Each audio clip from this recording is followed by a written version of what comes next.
Sinasabi nila na number one yung media sa larangan ng sexualidad. Sinasabi ko sa kanila na huwag niyong tularan niya, huwag niyong gayahin yan.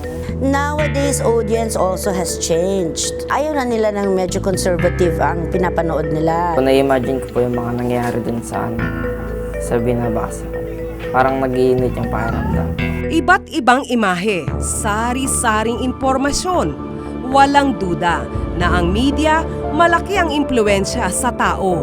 Maging ang mga bagay tungkol sa sex, marami ang napupulot dito. Nasa ibang mga pag-aaral ng mga kabataan ngayon, sinasabi nila na number one yung media sa larangan ng sexualidad.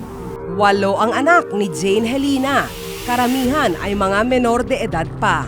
Kaya mahigpit ang pagbabantay niya sa mga pinapanood ng mga ito. Ay, sama-sama kami nanonood ng mga anak ko pagka mayroong palabas na hindi na maganda. So, sinasabi ko sa kanila na huwag niyong tularan niya, huwag niyong gayahin yan. Alam niyang may mga palabas sa telebisyon na ang paksa ay sensitibo para sa mga bata. May parting hindi dapat makita ng bata. Pagka hindi na maganda rin sa paningin ko, para sa kanila, dahil nakikita nila, pinapatay ko saglit. Noong 2011, higit sa 9,000 programa sa telebisyon ang binigyan ng rating na parental guidance ng MTRCB o Movie and Television Review and Classification Board. 66 naman ang binigyan ng X rating. Ibig sabihin, hindi dapat ipalabas. Sa patakaran ng MTRCB, ang mga palabas na rated PG ay may mga paksa na nangangailangan ng patnubay at gabay ng magulang. Nandiyan din na binabalanse natin sa karapatan ng ating mga magulang na gabayan ang pinapanood ng kanilang mga anak. Sa paglipas ng panahon, kapansin-pansin ang pananamit ng mga dancer sa telebisyon. Look at our shows na yung mga noontime shows, pinapasayaw ang mga babae na that's very exploitative, no, when you look at it na yung mga dancing girls natin. Sa paglipas ng panahon, kapansin-pansin ang pananamit ng mga dancer sa telebisyon. Nowadays, audience also has changed.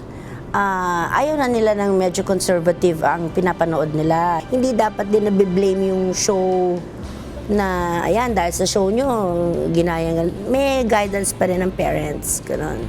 Ayon kay Liaman Sares, di lamang ang suot ng mga dancers ang kapuna-puna. Halimbawa, mga dancers nga maikli ang suot, pero fino-focus pa ng camera lalo sa likuran nila o sa pusod nila o sa kanilang dibdib ang camera. Yun talaga alam mong sinasadya na minamali siya yung sayaw. Kaugnay nito, isang bagong komite ang binuo ng ahensya, ang Committee on Gender and Development, na siyang tututok sa issue. Mas naghigpit na rin ang MTRCB sa pagbabantay ng mga laman ng programa sa telebisyon. Sinimula ng ipatupad ng MTRCB ang rating na SPG o Strong Parental Guidance. At bilang pagsunod sa patakarang ito, mapupunan ninyong ang ID ay hindi PG ngayon, kundi SPG dahil sa paksa namin na sexualidad. Bibigyan ng rating na SPG ang programang may sensitibong eksena, gaya ng karahasan at sex. Ayon sa Presidential Decree No. 1986, ang MTRCB ay may kapangyarihan na magsuspinde at magpataw ng multa sa mga lalabag sa alituntunin ng ahensya. Mayroong seryosong nagbabalita. Ngunit sa ilan, iba ang ibinabandera. Nariyan ang mga litrato ng mga babae at lalaking salat sa saplot at halos sakop na nila ang buong pahina. At sa loob, may kasama pang mga istorya na sa mga titulo pa lang, iba sa karaniwang nababasa. Sa tingin ko journalistically, merong mali. Merong mali sa mga ganon talaga.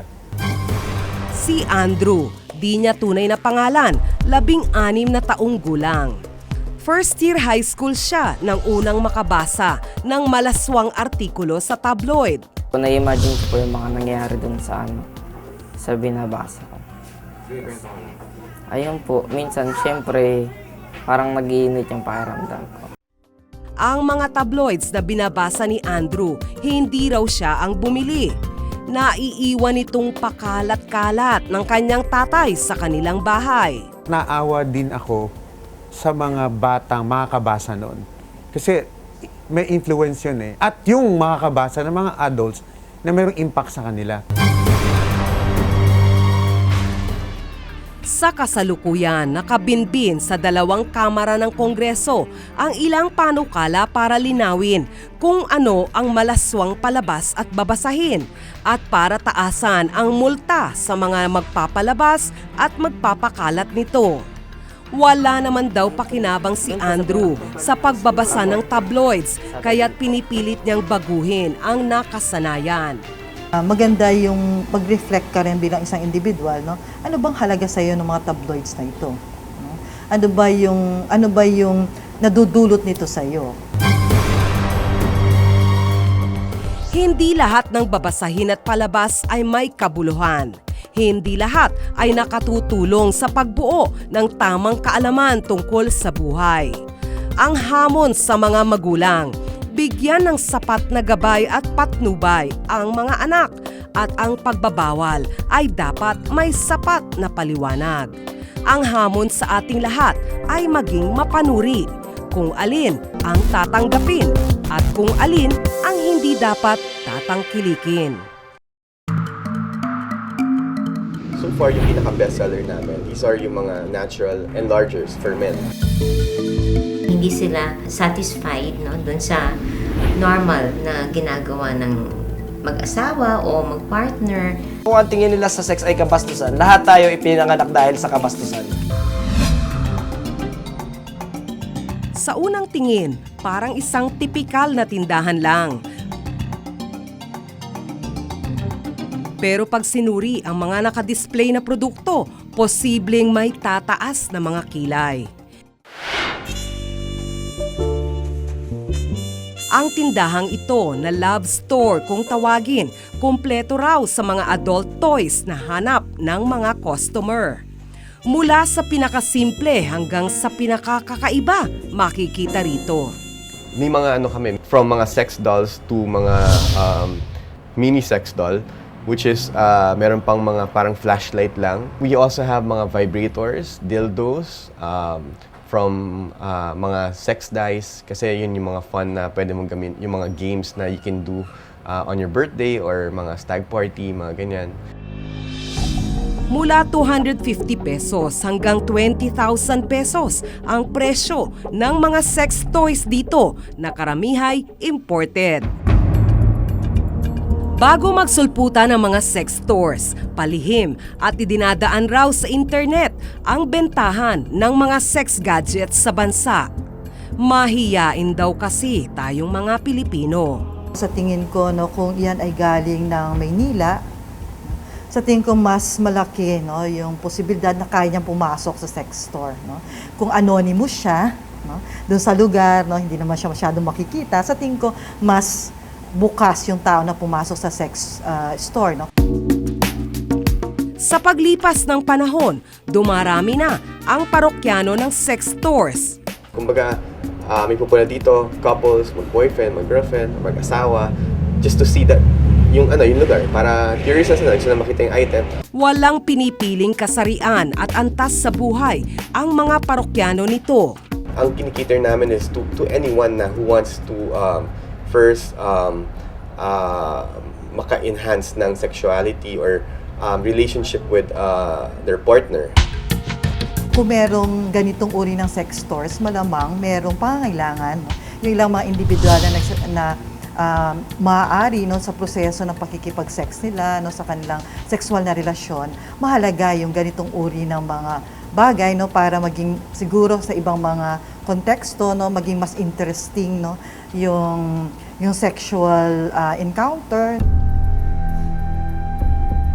Si Ricky, hindi niya tunay na pangalan. Nagsimula raw sa pagbabasa ng men's magazines at panonood ng mga sex videos ang interes niya sa paggamit ng mga sex toys. Nung na-introduce sa akin nga yung store na yun, ayun. Parang nung nakita ko, meron akong calling card nun. So, tinry ko. Yun. Yung tinry ko muna, syempre, yung mga maliliit lang na stuff, kagaya ng nung sex ring nga. At saka yung realistic Nakasanayan na rin kasi ni Ricky na manood ng sex videos. Ang 80 gig na hard disk niya ay puno ng video na may kaugnayan sa sex. Halos araw-araw na kasi may insomnia ako eh. So madalas mga 8 PM tapos hanggang mga 6 or 7 AM doon ako lagi nagbababad manood talaga. Meron tayong tinatawag na sexual perversion o paraphilia or abnormal patterns of sexual behavior. Ito yung mga bagay na hindi sila satisfied dun sa normal na ginagawa ng mag-asawa o mag-partner. Doesn't mean anything na kapag bumili ka ng item sa love store, manyakis ka or medyo yung ganong klase kang tao. Isa sa pinag-iipunan ngayon ni Ricky, ang sex doll. May asawa at 2 ng anak si Ricky, pero kailangan pa rin daw niya ng sex toys. So they would resort na gusto nila maging controlling gusto nila dominant sila dun sa sexual act. So paano ka naman, di ba? Pag isang doll o isang shoes, alam mo, wala talagang siya ang nagko-control doon. Not like kapag may partner siya. Konserbatibo ang misis ni Ricky, pero hindi problema sa kanya ang hilig ng kanyang mister. Ayaw lang niya na inaano ko sa kanya, na binabanggit ko sa kanya. Alam naman niya, huwag ko na lang daw siyang kwentuhan or banggitin sa kanya yun. Ay, biglang humiga. Nahihilig din si Ricky sa pagsusulat ng mga kantang may kaugnayan sa sex. Kumbaga, nakikita ko rin dito may hypersexuality. Kumbaga, sa daming paraan niyang ginagawa, hindi lang sa, halimbawa, di ba, sa toys or sa dolls, di ba, meron din siyang music intent doon sa mga, sa mga songs, may mga sexual connotations. Sa katunayan, hinimok daw si Ricky ng kanyang pamilya na kumonsulta sa isang psychiatrist. Actually, ayoko naman talaga. So, na-advisean lang ako na yun ang gawin ko.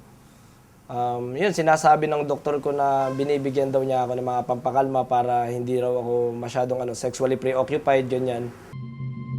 Para kay Ricky, normal lang na pag-usapan ng sex at hindi siya nababahala na ibahagi ang kanyang interes sa ibang tao. May ilan na nangingilag sa kanya at minsan ay nabansagan pa siyang sex machine, sex maniac o pervert ng ilan. At saka ito, ang tingin ko kasi sa Philippines, ang para peking conservative tayo eh. At saka kung ang tingin nila sa sex ay kabastusan, lahat tayo ipinanganak dahil sa kabastusan.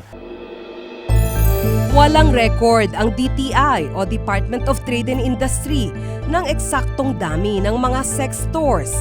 Pero sa aming research, umabot sa 7 sex stores na lisensyado ang aming natukoy.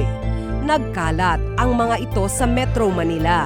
Marami kasi ang hindi lisensyado at sa internet lang maaring makontak. Kimi, konserbatibo, mahiyain. Iyan ang imahe ng mga Pinoy pag sex ang usapan. Pero unti-unti na itong nababago sa paglipas ng panahon.